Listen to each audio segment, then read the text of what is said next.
오늘은 새 포도주는 새 부대 다우라는 예수님의 말씀을 같이 보도록 하겠습니다. 중세시대 교황의 권력이 하늘을 치솟을 그 무렵 그들은 면죄부를 팔아서 천국을 살 수 있다는 정말 말도 안 되는 주장을 펼치며 면죄부를 팔았습니다.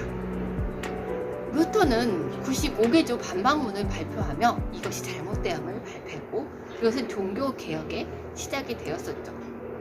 예수님이 활동하던 그 시대도 이때와 별반 다름이 없었습니다. 종교를 지도하는 바리새인과 서기관들은 낡은 율법, 헌 가죽부대를 고집하며 예수님의 말씀과 복음 선포를 거부하였습니다.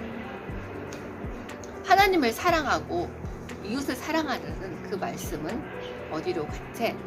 오직 형식만을 지키는 율법으로 말미암아 사람들은 고통을 받고 있었습니다.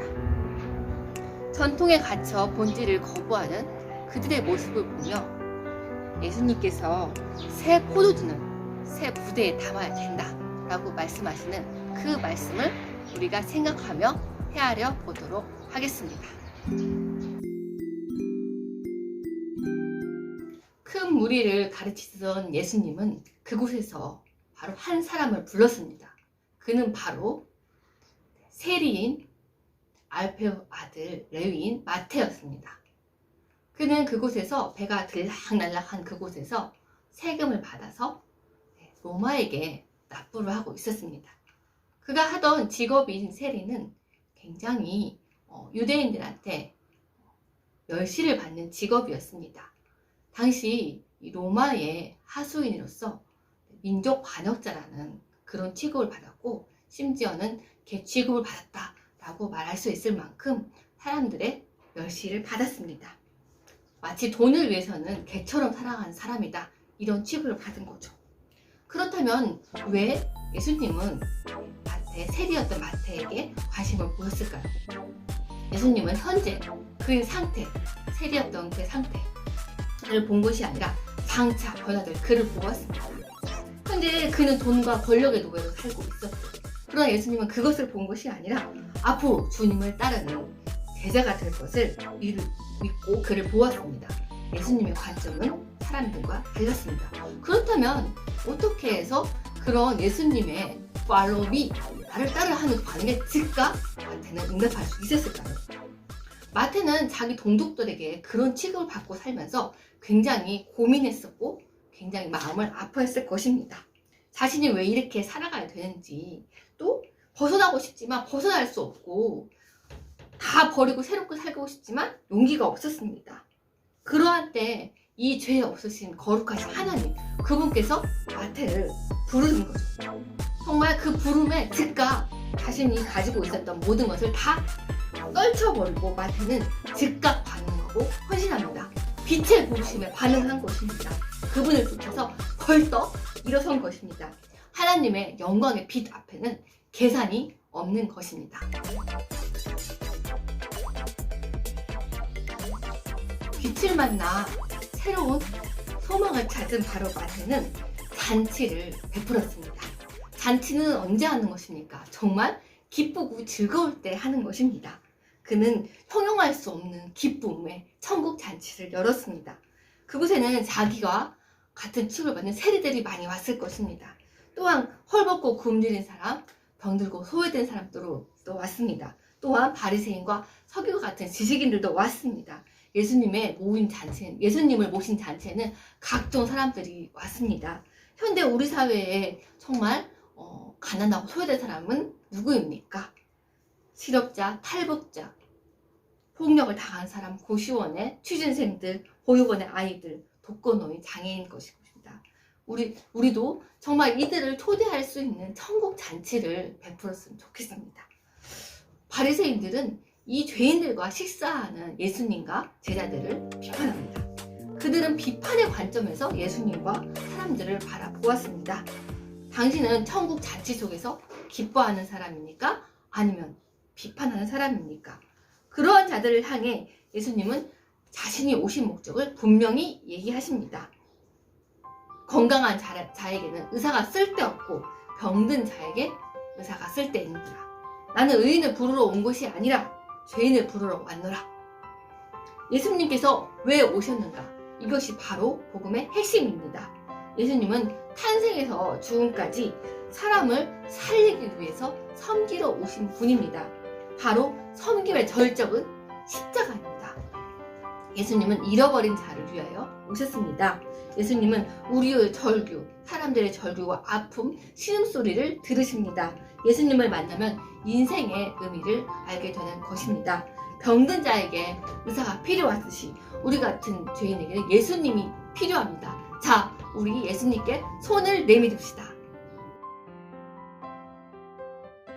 성경을 통틀어서 가장 중요한 핵심적인 말씀이 있다면 바로 그것은 하나님을 사랑하고 이웃을 사랑하는 말씀입니다. 이 안에는 먼저 원수까지 사랑하라는 말씀과 성령과 받고 전도하라는 것까지 포함이 되어 있습니다. 이 말씀을 순종하는 사람은 당연히 공동체에 나가서 하나님께 예배 드리겠지요. 구약시대 금식과 안식일은 굉장히 형식적이었습니다. 금식을 종교생활로 삼고 자기 만족으로 삼았습니다. 똑같은 금식인데 내용이 달랐습니다.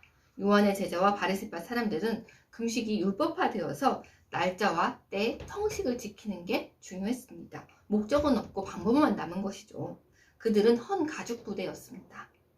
금식은 금식의 시간과 날짜를 지키는 것이 중요한 게 아니라 예수님께서는 금식에 할 때와 아닐 때를 아는 게 중요하다고 말씀하십니다. 결혼식 때는 기뻐하는 것이 참 신앙인 것입니다. 율법만이 참 신앙이라고 생각했던 바리새인들은 충격을 받았습니다. 그들은 자신이 하나님에 대해서 자신의 기준대로 하지 않는 사람들을 비판했던 거죠. 그렇다면 하나님이 진정 원하시는 금식은 바로 무엇입니까? 이사야서 58장 6, 7절에 이렇게 말하고 있습니다. 내가 바라는 금식은 너희가 부당하게 가두어 놓은 사람을 풀어주고 그들의 사슬을 끊어주며 억눌림 당한 사람들을 풀어주고 그들이 하는 고된 일을 쉽게 해주는 것이다. 7절 너희 음식을 굶주린 사람에게 나누어지고 가난하고 집 없는 사람에게 너희 집을 드리며 헐벗은 사람을 보면 그에게 옷을 주고 기꺼이 너희 친척을 돕는 것이 내가 바라는 것이다. 이것이 진정한 금식이다라고 말씀하십니다. 굶는 게 금식이 아닙니다. 예수 그리스도를 만나 삶이 변하고 내가 변하는 것이 바로 금식인 것입니다. 그러므로 예수님을 알고도 전혀 변화가 없는 사람은 자기 생각대로 믿는 것이죠. 예수님은 정말 이 예수님을 믿었을 때 생각, 성격, 성품이 바로 바뀌고 예수님을 믿었을 때 새롭게 되는 것입니다. 그런데 왜 변하지 않는 걸까요? 그것은 성경을 은혜로 보느냐 아니면은 율법으로 보느냐 하는 관점의 차이입니다. 율법으로 믿는 바리새인은 자신의 내면이 어떻든 형식을 지키면 된다라고 생각을 했습니다. 예수님의 시대는 율법이 아니라 은혜입니다. 값없이 주는 은혜에 정말 기뻐하면서 우리가 우리의 마음에 있는 죄들이 변하는 것입니다. 성품이 변하고 성격이 변하고 예수님을 닮아가는 것입니다. 감사와 기쁨으로 찬양을 드리는 것입니다. 구약시대가 문자 그대로 해석이었다면 신약시대는 영어로 해석하였습니다. 새 포도주가 험 부대에 넣으면 포도주가 발효돼서 바로 그 부대가 터져버리게 됩니다. 예수님께서는 말씀하십니다. 새 포도주를 낡은 가죽 부대에 넣는 자가 없나니 만일 그렇게 되면 새 포도주가 부대를 터뜨려 포도주와 부대를 버리게 되느니라. 오직 새 포도주는 새 부대에 넣느니라.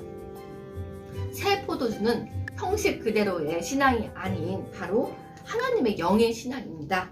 새 포도주는 형식적, 창의적 신앙입니다. 율법이 아니라 은혜 신앙입니다. 우리는 새 포도주를 담을 새 부대가 되어야 되겠습니다.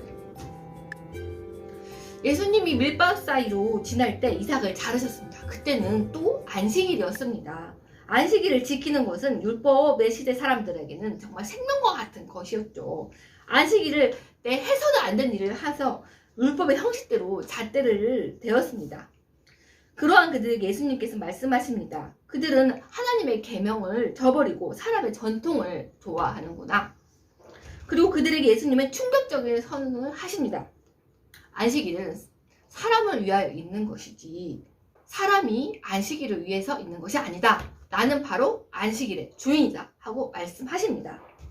그들이 신처럼 추앙하는 다윗이 사울에게 쫓길 때 제사장들 많이 먹을 수 있는 진설명을 먹은 예를 들으며 그들의 입을 또 막으십니다. 예수님을 믿으면 진짜 자유합니다. 우리는 예수님을 섬길 자유가 있고 예수님을 찬양할 자유가 있고 예수님께 예배할 자유가 있습니다. 본질에 살고 우리가 진실을 인식해서 안식을 가져야 합니다. 예수님이 주인 대신 안식일을 지키는 사람은 종교적 삶이 아닌 자유로운 삶을 살게 되는 것입니다. 사람 취급하지 못한 사람들을 섬기러 오신 예수님, 구원은 예수님께 있습니다. 예수님이 하십니다. 참된 신앙은 쇼를 하는 것이 아니라 믿는 척 하는 것이 아니라 바로 예수님처럼 예수님을 믿고 예수님처럼 변화되는 것입니다. 어떻게 날마다 새로운 사람이 될 수 있을까요? 우리의 고집된 관성에 우리를 내버려 두면 우리는 점점 낡아져 낡은 가죽 부대가 될 것입니다. 고집은 우리를 점점 낡아지게 하고 더 예수님을 받아들이지 못하게 하는 것이죠. 그러나 복음은 우리를 새롭게 변화시켜 줍니다. 마태는 빛 대신 예수님을 만나 바로 새 가죽 부대가 되어 새 포도주이신 예수님을 만났습니다. 그러나 바리새인들은 그들의 고집된 관성대로 복음을 받아들이지 못하고 예수님과 죄인들을 비판하였습니다. 예수님은 말씀하십니다. 나는 의인을 부르러 온 것이 아니다. 죄인을 부르러 왔다. 당신은 새 가죽 부대입니까? 아니면 헌 가죽 부대입니까?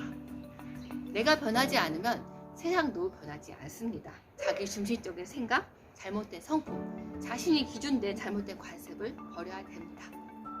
우리 내면에 예수님을 모시면 그것이 무엇이든지 새롭게 변하게 됩니다. 우리는 헌 가죽 부대를 버리게 됩니다. 복음 안에는 우리의 고집이 아닌 하나님의 성품이 녹아있기 때문입니다.